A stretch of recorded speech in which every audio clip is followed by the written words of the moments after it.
मृत्यु जब होने को होती है तो यमराज के बहुत ही क्रूर स्वभाव वाले, बहुत ही, जहां दया नाम की वस्तु नहीं, ऐसे क्रूर स्वभाव वाले हाथों में हथकड़ी लिए हुए और बड़ा भारी मुदगर, वो बड़े भयंकर, और उनके शरीर से दुर्गंध, देखने से ही मलमूत्र छूट जाए ऐसे भयंकर, और उसी को दिखाई देते हैं जो मरणासन होता है।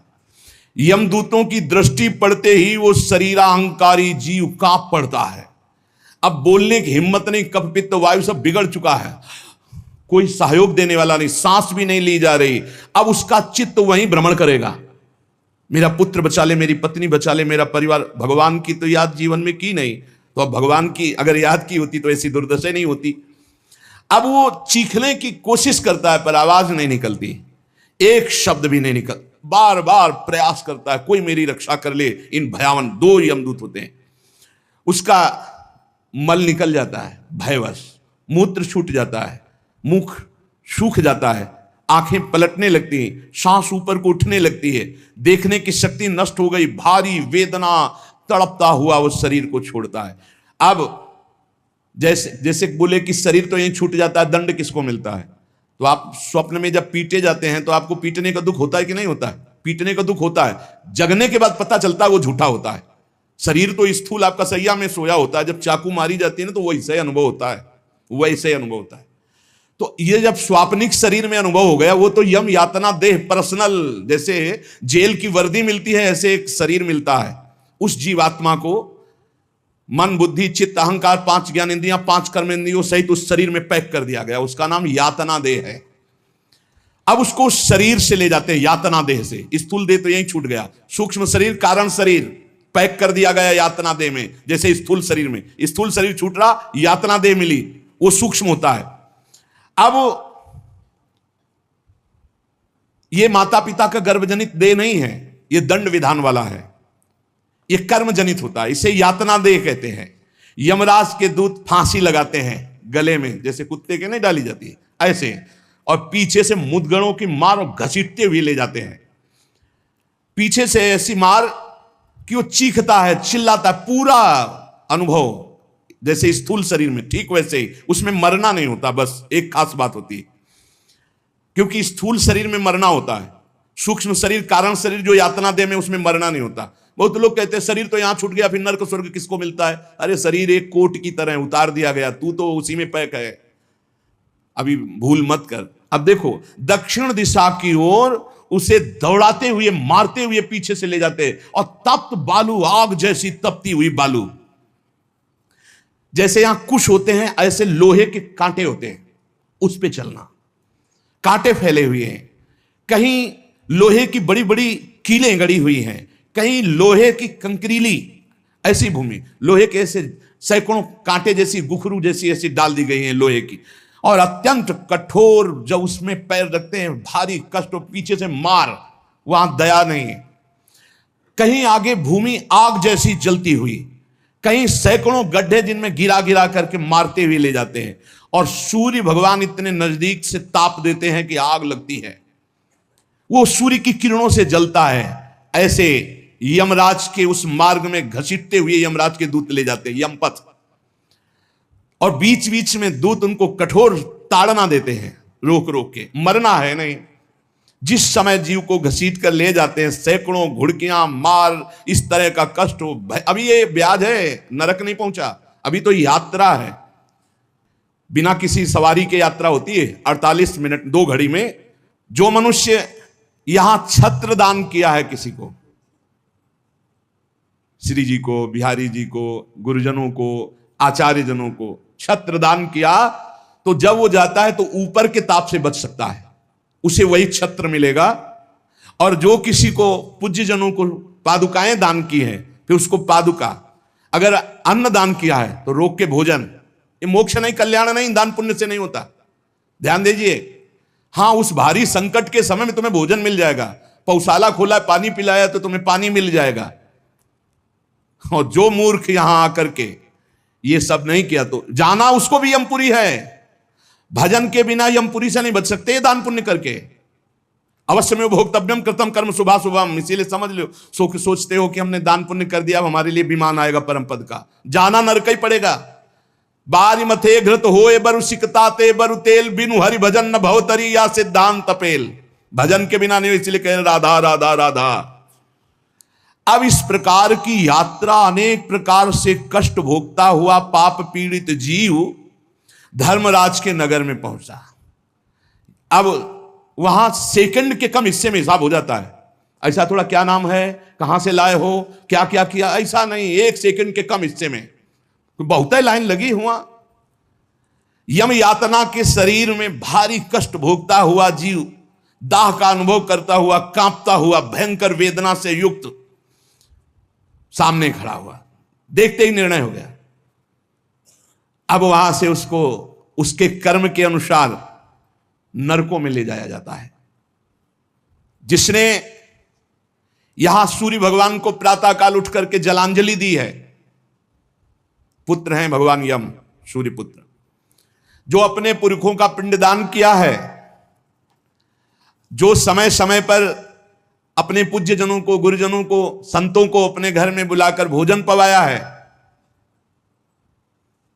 जो बुजुर्गों को तेल मालिश करके, जैसे उन्होंने हमें तेल मालिश करके पुष्ट किया, ऐसे वृद्ध माता पिता के जो चरण दबाना है, शरीर पर तेल लगाना है, उनके वस्त्र धो देना, उनको भोजन कराना है,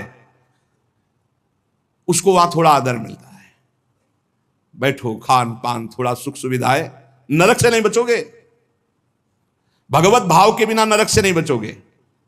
जो जो उसने सेवाएं की हैं, वो सेवाएं, आए हो नरक के मार्ग में तो थोड़ा तेल मालिश हो जाएगा, खवा पिया दे जाओगे, थोड़ा शीतल जल पीने को मिल गया, खान पान की विश्राम की व्यवस्था थोड़ी समय के लिए।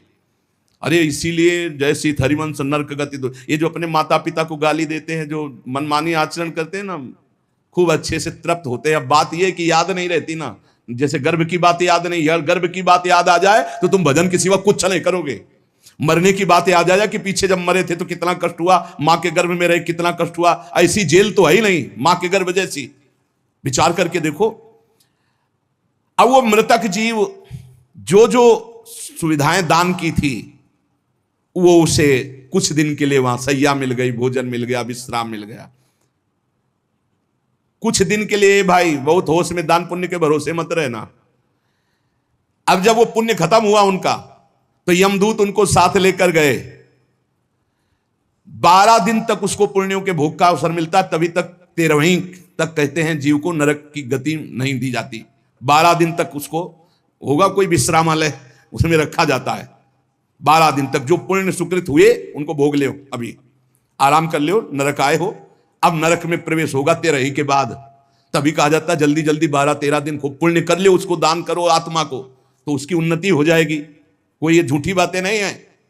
और राधा नाम बोल दिया एक बार तो इसके बराबर कौन सा पुण्य होगा। यमराज के खाते में पुण्य वाला है ही नहीं ऐसा जितना राधा। अरे जाना ही नहीं पड़ेगा भैया, राधा नाम जिसकी जिह्वा से निकाल, अनुल्लिख्यानंतान तदपराधान मधुपति। इसीलिए तो गरज कर कहते हैं, अब जिनको नरक भोगना है वो नहीं सुनेंगे भगवान नाम महिमा, भगवान नाम जप नहीं करेंगे। 12 दिन के बाद, 12 दिन तक वो अपने घर के वालों के दिए हुए पुण्य आदि जो उसको भोगता है। फिर जब पिंडदान हो जाता है 13वीं, तब तत्र यद बांधवस्तु यम प्रेक्षन्ति तिलैः सह यच्च पिंडम प्रेक्षन्ति नियमानस्तदनुते तैलाभ्यांगो बांधवानां मंग संवाहनम चयत तेन चाप्याप्यते जंतुर यच्चास्नन्ति सुबांधवाः। जब शरीर छूटता है उस समय से बहुत होश में रहो, सब कुछ मिलेगा उसको। जीवात्मा जो छाती के पास बैठ के ले, नाक बहा रहे हैं, आंस बहा रहे हैं, यही पीने को मिलेगा उसको। बहुत होश में, राधा राधा। कम जिंदगी में वो नहीं जपा तो तुम तो कीर्तन कर ले, वो मिलेगा फल उसको। 12-13 दिन का ऐसा हिसाब रखा जाता है कि बांधवजन परिवार के, लेकिन भजन नहीं करेंगे, रोना धोना। मृत्यु से 12 दिन बीतने के पश्चात यमपुरी को खींच कर ले जाया जाता है उस जीव को। अरे यमपुरी भैया हुआ जैसे जेल पहुंचे, कोई थप्पड़ लग रहा है, कोई डंडा लग, वो देखे कि प्राण छूट जाते कि हमारे ये दुर्दशा। मरना नहीं खास बात है, यमराज की यमपुरी को देखते ही प्राण सूख गए। कोई काटा जा रहा है, कोई कोल्हू में पेरा जा रहा है, कोई पकौड़े की तरह तला जा रहा है, हाहाकार मचा। मरना किसी को है नहीं। मृत्यु काल ये सब वहां नजर आ रहे हैं। मूर्तिमान मृत्यु, मूर्तिमान काल, जो यमपुरी में दंड हो रहा है। काजल की राशि के समान, जैसे काजल के पहाड़ ऐसे यमदूत हैं कि ऐसे पचका दे तुम्हें, ऐसे नींबू जैसे नहीं छोड़ा जाता, ऐसे निचोड़ दिए, फिर छोड़ दिए, फिर वो जी गया, फिर निचोड़ दिए। अब बोले 10,000 वर्ष तक यही करना है उसको, अब 10,000 वर्ष तक वो ऐसे करता रहे। क्या दुर्दशा। तभी हरिवंश महाप्रभु कहते हैं, रस सिद्धांत का वर्णन जब करते हैं तो कहते हैं, जैसी हरिवंश नरक गति दुर्भरी, बहुत कठिन है नरक की गति। तभी कहते हैं नरक जाओगे होश में रहो, मतलब सबसे बड़ा दंड नरक का। लोग कहते हैं कि कहां नरक स्वर्ग है, किसने देखा है? तुम देख लोगे। ऐसे आचरण रख रहे हो जो संतों की अवहेलना करे, शास्त्र की अवहेलना करे, भगवान को अवहेलना कर रहे हो, अपने आप देख लोगे, पर बताने नहीं आओगे। बस खास बात यह है। और भौहें कैसी? टेढ़ी भौहें, काजल के समान काले, और विकराल मुख, लंबी दाढ़ें, कुरूप, आवाज भीषण भयंकर, और रोम ऐसे जैसे बंबूल के कांटे कि अगर ऐसे कर दे तो पूरा शरीर छिद जाए, ऐसे दूत। विशाल भुजाएं, पुष्ट भुजाएं, और सब यमदंड यम पास लिए हुए, बड़े भयंकर, दुर्गंध आती शरीर से, जीव देख के घबराता है, उनके हाथों में फंसा हुआ। अब जो यहां पराये पुरुष से रति करती है, अपने पति को धोखा देकर, जो अपनी पत्नी को धोखा देकर दूसरी पराई स्त्री से पतिवंचक पर पति रति करई, रौरव नरक कल्प सत परई। ऐसे ही पुरुष को, ऐसे स्त्री को। रौरव का बड़ा भयानक स्वरूप है। रौरव नरक की लंबाई चौड़ाई 2000 योजन है, 1 योजन 4 कोश और 1 कोश 3 किलोमीटर। 2000 योजन कितना हुआ? 4 दूनी 8, 8000 कोश। 2000 का 4 तो 8000 हुआ, और अतिरिक्त 24,000 किलोमीटर का है, 24,000 किलोमीटर का। और गड्ढा रूप है जिसकी बहुत गहराई है। यह नरक बड़ा दुखदाई है। इसमें अंगार रास बिछी हुई है, आगों की अंगार रास, दहकते हुए अंगार, बहुत ही। अब जो स्त्रियां पराये पुरुष से, तो वैसे ही सैया अंगार की और तपता हुआ आग का पुरुष। अब भैया वहां जो पुरुष पराई स्त्री से, ये लिव इन रिलेशन, ये गर्लफ्रेंड, तुम्हारा इंतजार हो रहा है रौरव में, नंबर लिख गया है। तस्मात् शास्त्रम प्रमाणन्ते, पशुवत आचरण नहीं। इसीलिए भारत भूमि में जन्म होना शास्त्रों में महानता का वर्णन किया गया, क्योंकि धर्म का पूर्ण यहां पालन करने वाले जन होते हैं। जो नहीं करते उनके लिए व्यवस्था है। अब उसके भीतर यमराज, उस दूत, यमराज के दूत उस पापी जीवात्मा को, अब वहां स्त्री पुरुष तो है नहीं, वो तो शरीर पहले ही छूट गया। अब यातना देह, वो जेल की वर्दी, यातना देह नरक की वर्दी, धधकती आग में वो जल रहा है, चीख रहा है, पग पग पर भून भून कर गिर रहा है, न मूर्छा न मरण, रात दिन चीखता रहता है, जलता रहता है। दौड़ना है 28,000 किलोमीटर, बस उसी में दौड़, आनंद लीजिए। कितने दिन? बोले सहस्त्रों वर्ष, 1-2 वर्ष नहीं, सहस्त्रों वर्ष। ऐसे पापियों की शुद्धि नरक में की जाती है। फिर जब वहां से निकलते हैं तो कीड़े मकूड़े, पतंगे, हिंसक जीव, मच्छर, वृक्ष, ऐसी योनियों को प्राप्त होते हैं पापी जीव। या मनुष्य योनि में आए, पाप बहुत नष्ट हो गए वहां, तो यहां कुबड़ा, नाटा, बड़े घृणित शरीर वाले, जो अवशिष्ट पाप बचते हैं थोड़े। आप कहोगे नरक भोगने के बाद भी अवशिष्ट बचे? कि हां, जैसे यहां किसी को सजा दी जाती, 20 साल की सजा, 1 लाख रुपया जुर्माना। अरे जब जेल ही दे दी तो जुर्माना का? बोले नहीं, जुर्माना है। तो जो जुर्माना हुआ उसका ये दंड है मृत्यु लोक में, समझ लो। यदि लोग प्रश्न कर देते, हमें आज समझ में नहीं आता, जब नरक भोग लिया तो फिर यहां क्यों भोगना पड़ता है? तो तुम्हारी समझ में नहीं आता, जब 20 साल की सजा दे दी, 1 लाख जुर्माना रख दिया, वो जुर्माना ये मनुष्य से भजन कर ले, नहीं तुम्हारी दलीलें काम नहीं आएंगी। इस प्रकार पाप करने वाले जीवों को विविध प्रकार के नरकों में पिताजी कष्ट दिया जाता है। सुमति महाराज कह रहे हैं, जब यहां से कोई पुण्यात्मा पुरुष गति करता है तो वो पुण्य लोकों को ले जाया जाता है। उसके साथ गंधर्व लोग गीत गाते हुए चलते हैं, आगे आगे अप्सराएं नृत्य करती हैं, और वो विमान पर बैठा, आभूषणों से सुसज्जित, समय समय पर मीठा जल, ये सब सुविधाएं भोगता हुआ स्वर्ग जाता है।